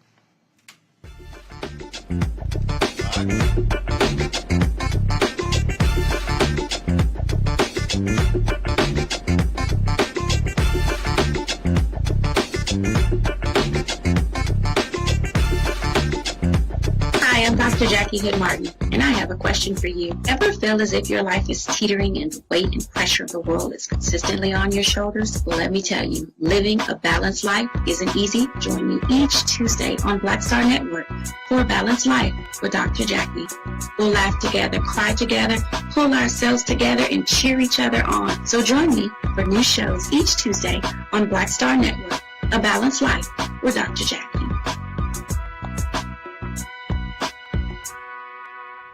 How about sushi? I just had sushi for lunch yesterday. How about tacos? Automatic emergency braking, one of 6 advanced safety features standard on every 2022 Chevy Equinox. Find new technology. Find new roads. Chevrolet. Of course, I looked up to Spike Lee. Of course, who didn't? I mean, he's a genius. But then also, I was this kid from Brooklyn, right? That felt like, you know. Give me my damn respect. I made this, this creative art, right, that people are responding to. And it would have been great if we had the opportunity to sit one-on-one. Hold on a second. Spike! What's up, babe? So I'm in LA right now. I got a one-on-one series with my network, Black Star Network. And I'm interviewing Maddie Rich. I appreciate that, bro. That's a big moment, man. That was like, man, that was good. Got me all choked up. That's good. Well, I'm all about connecting. Appreciate that.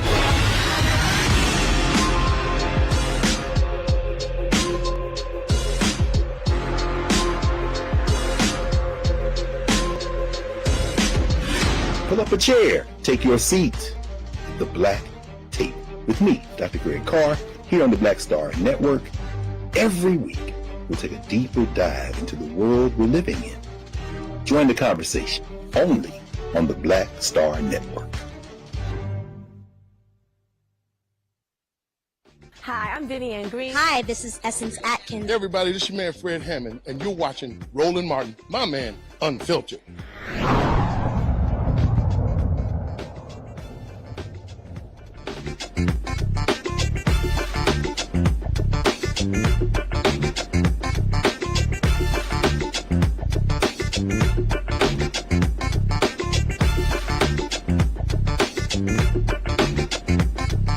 All right, folks, few headlines before we go. Ooh, Lord, actress Kimberly Lease got folk upset with her on social media. She posted this on her Instagram page where she was praising the Roe v. Wade decision. She posted, millions of babies will be saved from death by abortion due to the overturning of Roe v. Wade. Hallelujah. Hashtag all glory be to God. Now, that came days after the Supreme Court made their decision. Folk, it was so much heat, she turned the comments off on her Instagram post. And the folks have been hitting her on Twitter and all the platforms. And so, that's what's going on there. So if y'all go to her Instagram page, you ain't gonna see no comments. She turned them off. And so, we'll let you know what we hear next. Let's talk about Bruce Beach. Of course, we talked about that story out of California. That's where there was a black-owned beach. It was owned by African Americans, but it was taken by the state. It's now been returned to the family. The state of California, of course, made the decision. They voted. Now the Los Angeles County Commission voted Tuesday to return the property to Marcus and Derek Bruce, descendants of the original owners. Now, the two plan to lease the land back to L.A. County at $413,000 a year, so the county lifeguard facilities can continue to operate. The agreement also dictates the family can sell the property back to the county for no more than $20 million, which is expected to happen. A police chief in Michigan is apologizing for using black people as targets at their gun range. Farmington Hills Police Chief Jeff King took full responsibility, and the city's mayor said all targets have been taken down. The city is 20% black, and a legal review is underway after the discovery of this particular issue. And so we'll end the show on that. So, yeah, smart move for y'all taking it down. It only makes sense to do so. Folks, that's it for us. Here's the deal. We are here in New Orleans partnering with Coca-Cola at the Essence Festival. We're going to be covering stuff all across the city, a lot of events going on, talking to various individuals as well. So here's what our plan is. I need y'all to make a programming note. And so we're going to be, so tomorrow we'll be live from 5 to 7 right here doing Roland Martin Unfiltered. But beginning on Friday, we'll do a live Coca-Cola show from New Orleans from 4 to 6 p.m. local time, 5 to 7 Eastern. So just make a note. We'll be live from 5 to 7 p.m. Eastern. We'll be live streaming some different events as well throughout the day. We'll have that live show from here, 5 to 7 p.m. On Friday, on Saturday, on Sunday as well. 5 to 7 p.m. Eastern, 4 to 6 p.m. Central Standard Time. And so we've already setting up folks for interviews with people. I've already heard Congressman Val Demings is from Florida. She's coming through Essence Fest. I've talked to Mark Morreale, CEO, National Urban League. Melanie Campbell's going to be here. Tammy Roman. A lot of folks are going to be here. We'll be talking to them. And so if y'all looking for the best coverage of what's happening here at Essence Festival, trust me, you want to tune in to the Black Star Network. We've got a team of 18 people here that are going to be fanning out all across the city. Look for our social media post. So look at all of our social media accounts, Instagram, fan base, Snapchat, TikTok, Twitter, Facebook, LinkedIn. We'll have the stuff posted all over. And so we can't wait to show you all the things that we've been doing. We've been here since Monday preparing for this. And so some great things lined up. We certainly hope you spread the word. Now, let's see here. Now, our last check, we had 889 likes on YouTube. Now, I keep telling y'all, I shouldn't have to be asking y'all to hit that doggone like button. Folks have been joining us. Let's see, have we finally hit 1,000? Y'all, it's 960. Y'all know, come on. Hit the doggone like button so we get 1,000 likes. We should be at 1,000 likes every single day on this show. Y'all know better. I shouldn't have to be asking y'all to do it. Okay, so we just need 40 more doggone likes to get to it. And so please, hit the doggone button. Don't let me have to start cussing here in New Orleans. I had a good bowl of gumbo earlier today. I feel good. So let's go ahead and get those doggone likes up. We should be doing this every single day. And if y'all in the chat room, tell these other folks to hit the doggone button. We be having 2,000 and 3,000 folks sitting here watching live, so hit the doggone button. Y'all, that's it for us. We got to go. Again, we got some great things lined up for y'all. Again, folks have been reaching out to us. Hey, all of you publicists out there, if you're bringing your clients through New Orleans, hey, hit us up. Send us an email. Go to RolandSMartin.com. Go to RolandMartinUnfiltered.com. Hit contact us. Let us know who you got. We'll schedule them to have them to sit down and chat with them. And so we're really looking forward to it right here. And so y'all be sure to support us in what we do. Don't forget, download the Black Star Network app. We got to get to 50,000 downloads, y'all. Okay, that's critically important. Then our next goal is 75,000 and 100,000. We've done well with YouTube, but again, I'll give a perfect example, y'all. I last checked in terms of YouTube. I think we're at 862,000 subscribers on our YouTube channel. We've done very well. 862,493, and so now we're trying to get our downloads. And so we're at Apple phone, Android phone, Apple TV, Android TV, Roku, Amazon Fire TV, Xbox One, Samsung Smart TV. Download the app. You can see all of our content, Rolling with Roland, all of our different shows. You can check it out. And of course, I think today's Wednesday. The Matty Rich interview is coming on right after the show, right? Y'all don't want to miss that. He got really emotional. He had not talked to Spike Lee personally in 20 years. I hooked that up. Wait till you see what happened. Folks, you're going to enjoy this. And also, support us in our Bring the Funk fan club. Your dollars allow for us to travel, to hit the road, be able to do the things that we do, be able to broadcast. So please, check our checks or money orders to P.O. Box 57196, Washington, D.C., 20037-0196. Cash App is $RM Unfiltered. PayPal is R Martin Unfiltered. Venmo is R Martin Unfiltered. And RM Unfiltered, and Zelle is Roland at RolandSMartin.com, Roland at RolandMartinUnfiltered.com. All right, y'all. So here's the deal. So I said, so normally, y'all, come on, Janae, take this picture. So normally, I don't, I told you, normally I don't wear gear until I actually visit the campus, but since VP Patricia Bell says that the president has made it clear is inviting me to campus to do some stuff, and we're going to bring the show. So I'm going to go ahead and, Xavier, y'all lucky y'all colors are black and gold, me being an alpha. And so let me go ahead. I'm putting on the Xavier hat. All right, Xavier, we're going to get y'all some new hats. So, you know, I'm going to get that. We need that form-fitting hat. Y'all not messing with y'all. All right, y'all. So I'm going to go ahead and put on the Xavier hat. And so listen. All right, Xavier, y'all gotta invite me now. Normally I don't wear HBCU stuff unless I've been to the campus. And so I think y'all are gonna meet at 66 HBCU I visited. So we look forward to coming to campus. And so we got some great stuff happening again, y'all, this week. Looking forward to y'all enjoying the show. And so until then, we gotta go. I'm gonna see y'all tomorrow right here. Roland Martin Unfiltered on the Black Star Network. The place to come to for all things Essence Festival here in New Orleans. How?